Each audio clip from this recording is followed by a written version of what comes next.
you're seeing two different defensive philosophies, really. You've got the run-stopping Baltimore Ravens versus kind of like the pass rush of the New York Giants. It was spearheaded by Lawrence Taylor, and I just want to kind of get your thoughts on like the defensive scheme and how that can kind of maybe make up for any run defense or any like run deficiency, like how that puts them above maybe Baltimore in this case.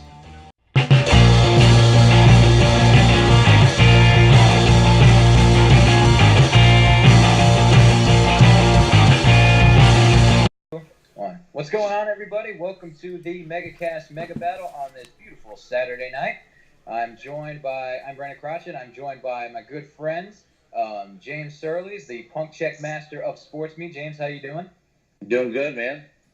And then I am joined also by Derek Hegna, the sports nerd of Sports Me. What's going on, man? Not much. How about you? Hey, just chilling, relaxing. Got in some cardio earlier tonight, so it's just a great night to be alive. So. All right, as you guys know, the MegaCast Mega Battle, we've been starting this little trend. Started a couple weeks ago, actually, with James, and he was debating another Sports Me user, Shop Doc. Yep.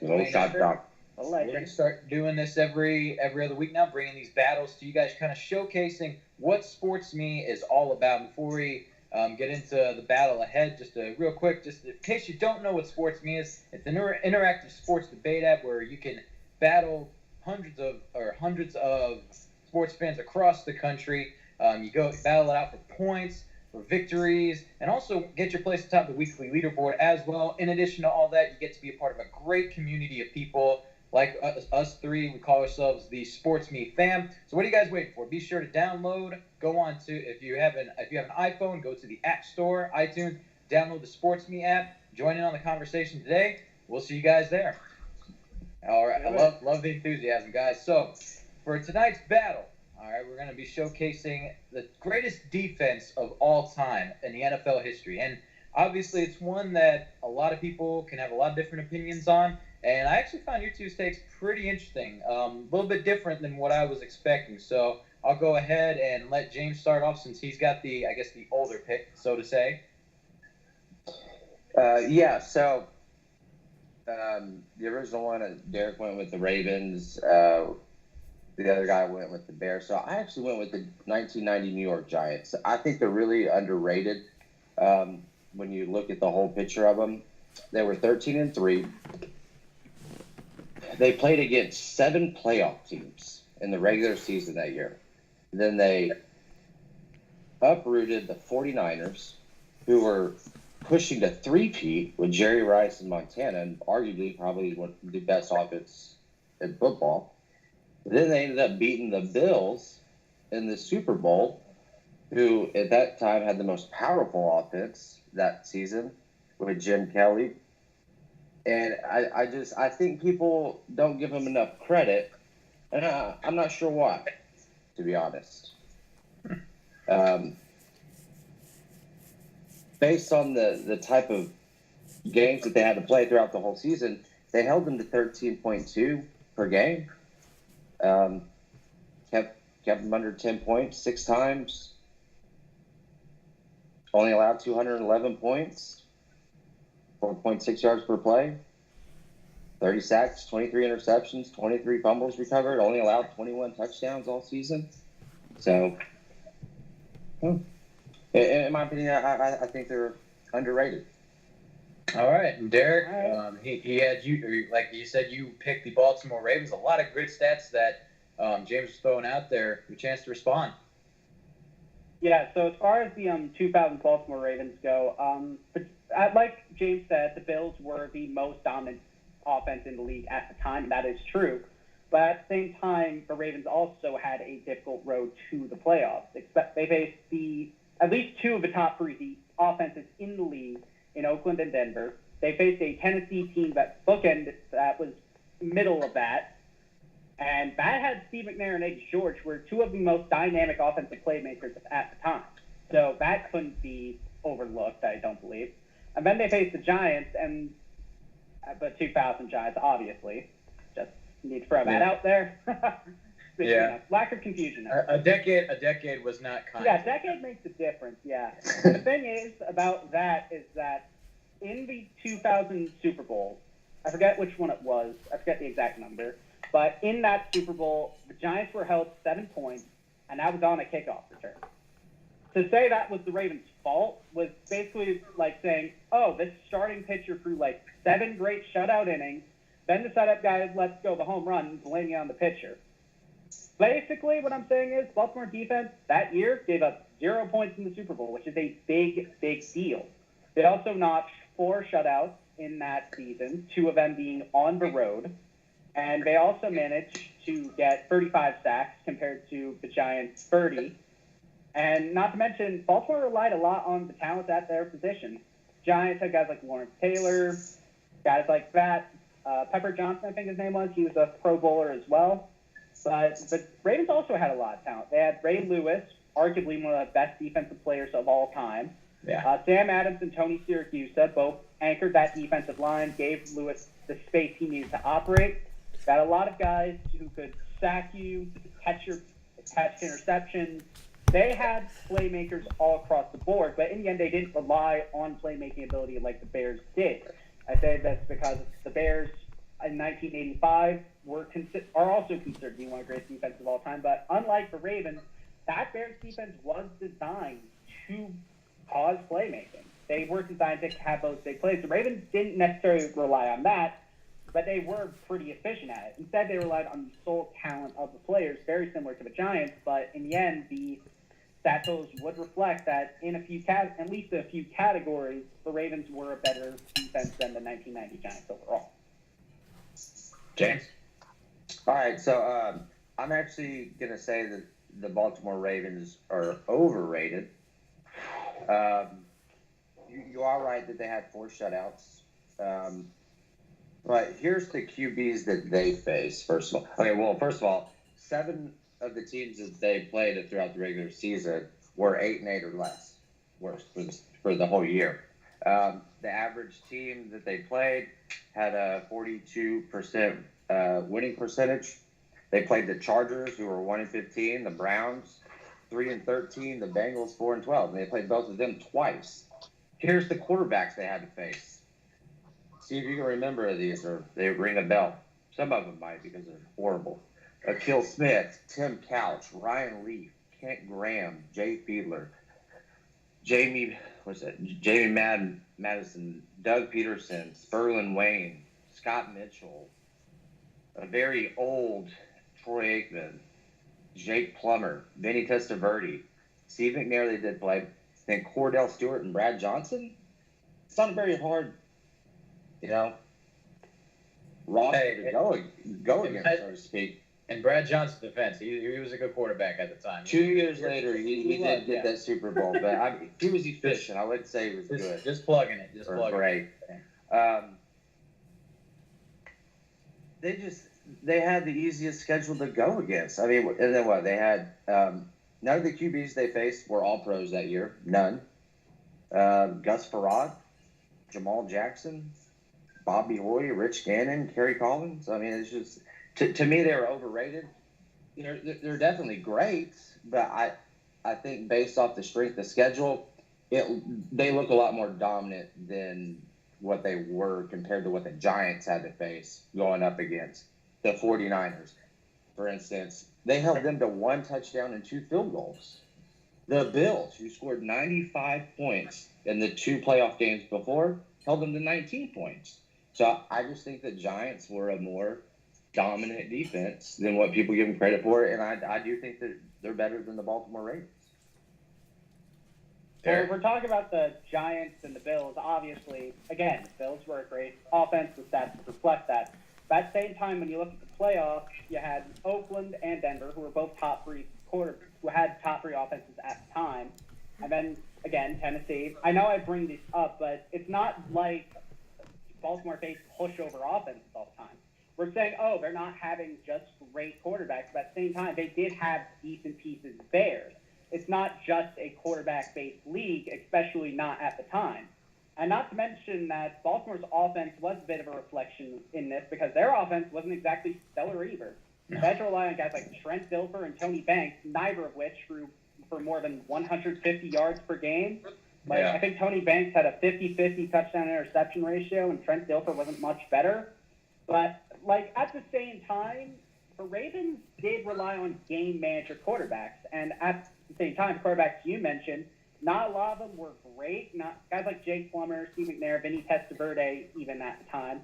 I would classify them as at least being pretty good at what they do. But there were other guys, obviously Achilles Smith. We recognize those guys as some of the biggest busts. The other guys that we mentioned, like Rich Gannon, Terry Collins, those kind of guys, they revolve around that same style, and I would rank them as being better than guys like Trent Dilfer or Tony Banks. So it's not like they were faced. So yeah, they weren't necessarily facing great quarterbacks all the time. No team does. That's like you can list like teams on the 1990 Giants that didn't necessarily face great quarterbacks because every defense does face those. So even the Ravens might have had not necessarily the greatest strength of schedule, but at the same time, that doesn't really matter because you're always going to have those sort of easy games. And not to mention, in some games, the Ravens did struggle with the offense, and they reflected that style at the time. Derek, I want to focus on something though too, an interesting point like you guys were bringing up with regards to the quarterbacks like that the Ravens face, for example. One thing that I think, and you mentioned it a little bit earlier though too, the Ravens defense, as great as it was, pass defense was great. Their main bread and butter though was stopping the run. And and they faced some pretty good backs that year. And you look at some of the offenses that they played, like Denver, for example, they had some pretty good running backs. Let me know your thoughts regarding the purpose of the run defense. Yeah, the reason why the 2000 Baltimore Ravens defense was so focused on the run was because the league was more focused on a run, or teams focused on establishing the run. The teams were run-oriented on early downs and maybe considered passing on late downs. That's the reason why the 2000s, at least the early 2000s that the Ravens played in, were so focused on offense. And there's a reason why so many great backs came out of that era. Guys like LaDainian Tomlinson, Marshall Faulk, Eddie George. There's a reason why those guys became household names, and that's because the league focused more on running. Baltimore wasn't too shabby on the passing game either. I have like a little list here. And even then, they let go of almost 3,000 receiving yards. So even at that time, Baltimore didn't necessarily make it easy for quarterbacks to throw on them, score on them, because they did let go of 11 touchdowns. But in the end, the Giants did let go of about 12 touchdowns. So they scored less on Baltimore than New York. So just going off of that tangent for a little bit. But going back to the running game, obviously Baltimore's main talent was stopping the run. They had guys to do that, and it ended up with them not scoring. They ended up getting the least amount of yards in league history.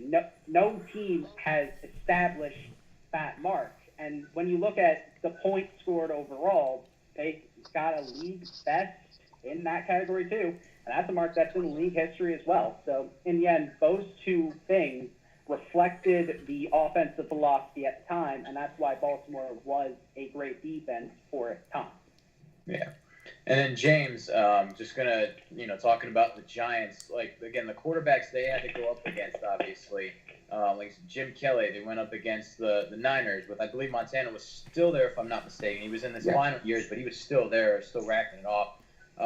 And then going up, and then you had a defense that you're seeing two different defensive philosophies. Really, you've got the run-stopping Baltimore Ravens versus kind of like the pass rush of the New York Giants, and it was spearheaded by Lawrence Taylor. And I just want to kind of get your thoughts on like the defensive scheme and how that can kind of maybe make up for any run defense or any like run deficiency, like how that puts them above maybe Baltimore in this case. Okay, before I get to that, I wanted to say you have to remember. The Giants had Phil Simms. Then he got hurt, and they had to go up with, what was it? What was his name? Hostetler, yeah. I was like drawing a blank. And he didn't lose, but they weren't that good. So then to transition into your point is you had Bill Parcells and Bill Belichick is, head coach, defensive coordinator. Arguably two of the greatest minds in football ever. And they would fluctuate between a 4-3 and a 3-4. And then you had that amazing pass rush, for instance, like from Lawrence Taylor.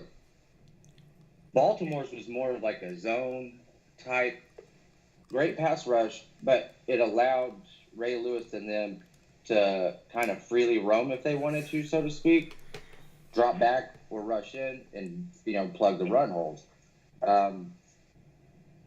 So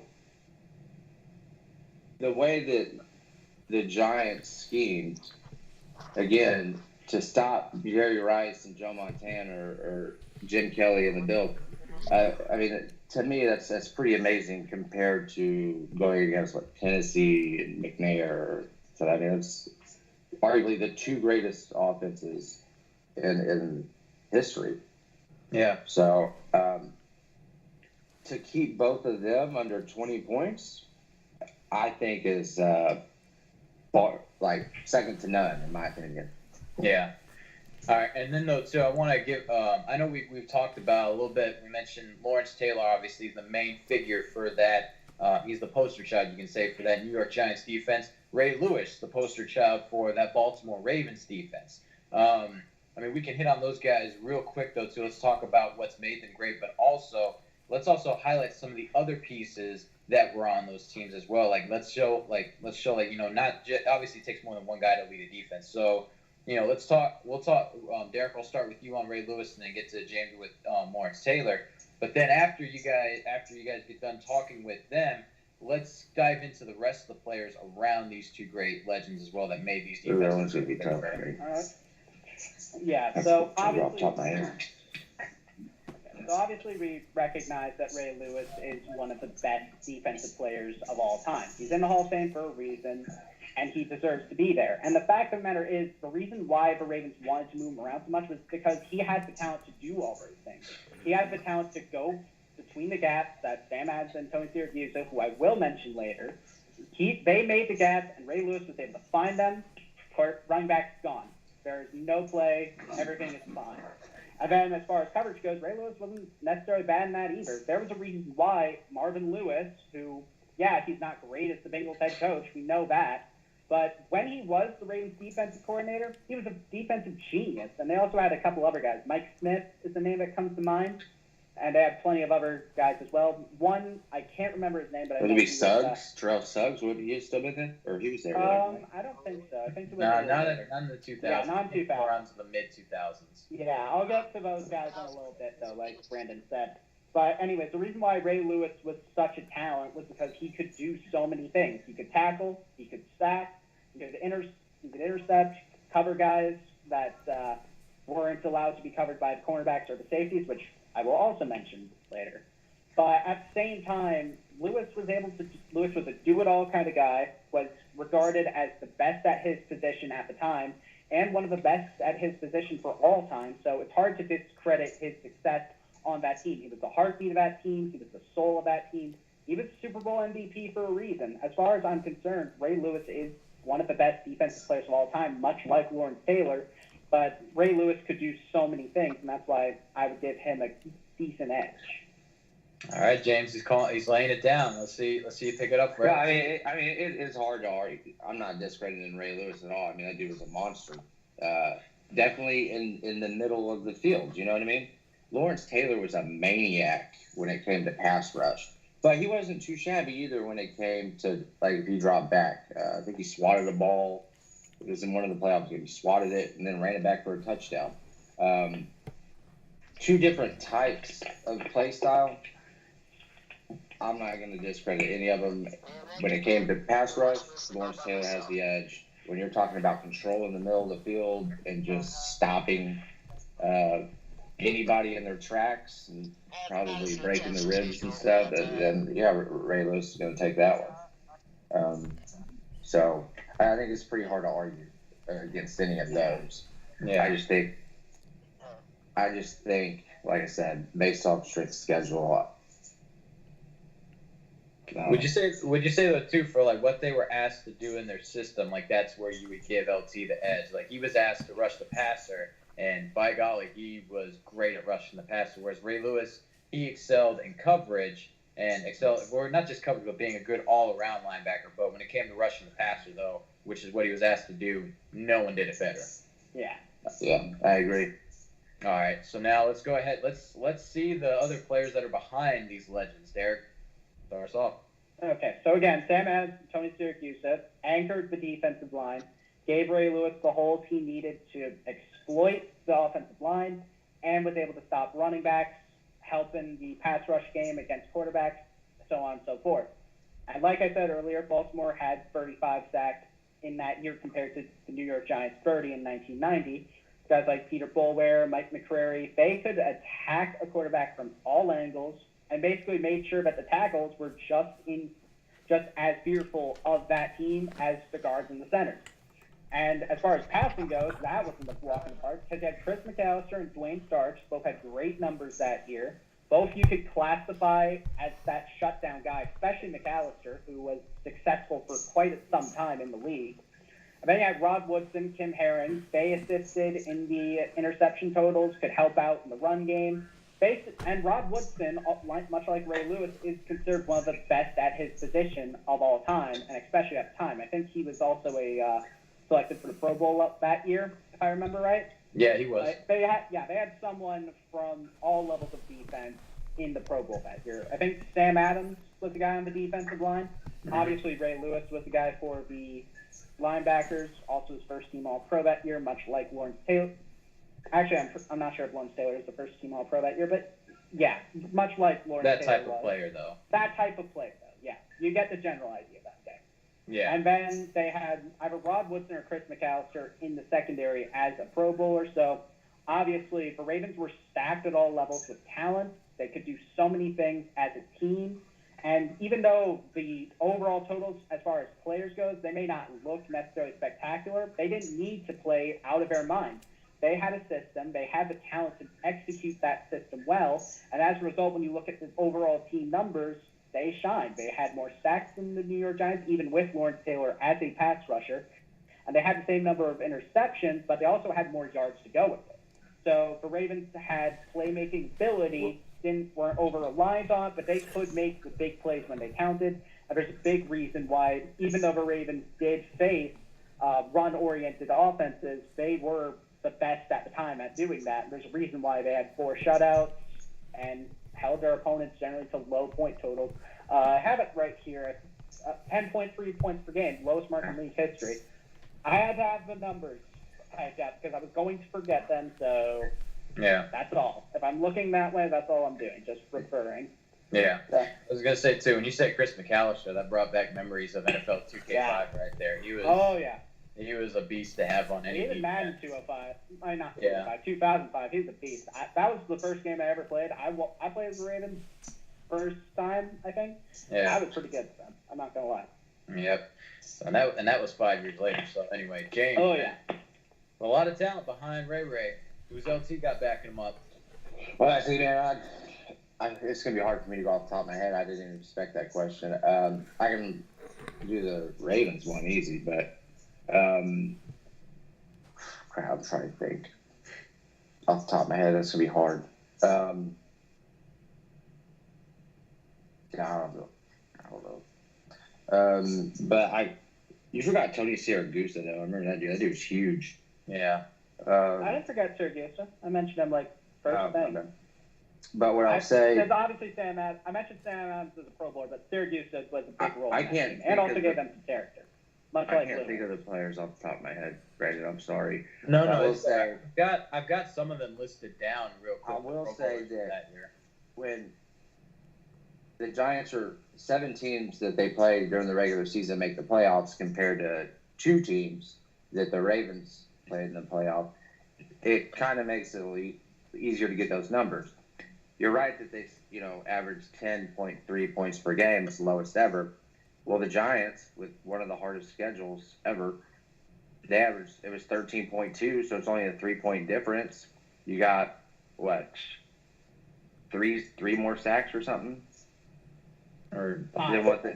Or 5 more sacks than what the Giants did. Then 23 and 23 interceptions, I think. So very, very close numbers based off of the competition that they were playing. So, I mean, when you're playing 0 all-pro quarterbacks, only 2 of the teams made the playoffs compared to 7 teams making the playoffs, and for the numbers to be that close, I mean, I don't know. I'm still going to give the edge to the Giants. Yeah, looking at though the Giants real quick, just to list the Pro Bowlers that they had. They had Pepper Johnson, like Derek has said. Pepper Johnson, Eric Howard, he was the nose tackle, pretty big fella. Lawrence Taylor, obviously, and we got Raina Thompson, defensive back. It looks like though that might have been more of a special teams though, just because I got the stats right there. So you got 3 Pro Bowlers on the defense for New York, and then you got 3 for Baltimore. So it's evenly matched when it comes to the level of Pro Bowl talent. The difference, obviously, again, it's where, or I think just where it is, like, you got strength of schedule, which the Giants, you're going up against elite quarterback competition, but then you've got the Ravens, who faced a lot of great running backs, a lot of great ground games and stuff like that back in the day. So I think really that's where this battle that's where you make your decision on who wins and who loses here. Almost like a matter of preference. But I will say though, both teams had some great. Both teams both of you guys made some great points regarding those teams. Obviously, again, James, the Giants being able to shut down the most elite offenses, not just of that era, but in NFL history. And then Derek, your points on Baltimore just being able to just shut down record numbers, by the way, points per game, being able to shut down offenses all across the board. So really, it's just a matter of, like which one, pick your poison. You want the pass rush or the pass rushing New York Giants to shut down the best offenses all time. You want the dominating, run stopping Baltimore Ravens defense. That's generalizing almost a little too much there, but what are you going to do? But guys, I just want to say thank you guys so much for joining us on the Sports Me Battle. Both of you guys make great points. Everyone who's watching right now, be sure to comment below in the comment section who you think won this battle. And also though too, just your thoughts overall on it. And be sure though too, give us your top defense of all time as well. Be sure to find us on SportsMe. You can look us up. We'll give you guys a quick sec to plug your SportsMe. Derek, go ahead, plug your social medias and your SportsMe. All right, I am the SportsNerd on SportsMe. You can also follow me on Instagram at the SportsNerd Speaks. Twitter is coming soon. I have not yet decided, but and I plan to start on Facebook. We have the MegaCast group. Hopefully, when I get better internet, I'm not sure, and I'll get some. It's in the works. I plan to get something going at some point, so be on the lookout for that. There you go. James? Yeah, so you can always find me on SportsMe. I'm Punk Check Master. Add me on Facebook. My name's James Doyle. That's spelled Doyel. Also, you can find me in MegaCast. And other than that, Randy Moss just started speaking, so I'm going to watch that. And I had a lot of fun. Derek? Oh, yeah. James, Yeah. I feel so bad, man. I mixed up your last name with another friend of mine whose name was James as well. I'm so sorry about the beginning of the podcast, man. But anyway, just for fun notes, I'm just gonna throw in real quick. Tampa Bay Buccaneers is the greatest defense of all time. 0-2, just saying. Oh, the OG Bucks. Y'all good, man. Chucky. Starting that I was waiting for it. That's that was a right now. stacked defense too. It was, Yeah, but that hey, was stacked. I'll talk plenty about Derek Brooks. I think John Lynch was still there. Rondé Barber. Rice. I did fail to mention the Giants were the highest scoring defense that year too. I did forget to mention that. Hey, there's another great. I think Ravens were highest scoring, if I remember right. I need to look. Are you mean I think they were. Are you talking about like scoring defensive touchdowns or? Yeah. Oh, okay. Yeah, I think that's an interesting thing to add to it right there. Yeah.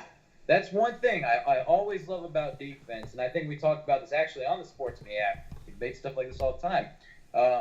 Defense, you can score on that side of the ball in a sense. I know, James, we kind of went a little bit back and forth whether that defensive player becomes offensive player or not, but still, it's all good. It's all fun. We'll keep debating that one on SportsMe. Yeah, man. So again, this is how fun the app is, guys. Be sure to join us. Go if you got iTunes or if you got an Apple products, iPhone, go to iTunes, go to the App Store, download SportsMe, join in on the fun, the conversation. You can find us all there. Again, Derek at SportsNerd, James at Punk Check Master. You can find me, Brandon Crotch, and I'm just Brandon Crotch. I haven't made up like a nickname or something like that. I'm too plain Jane for that. So that being said, this has been the MegaCast Mega Battle. This has been a SportsMe production. Thank you guys so much for watching. Have a great night. Catch you guys on the flip side. No, take it easy, man. Yeah.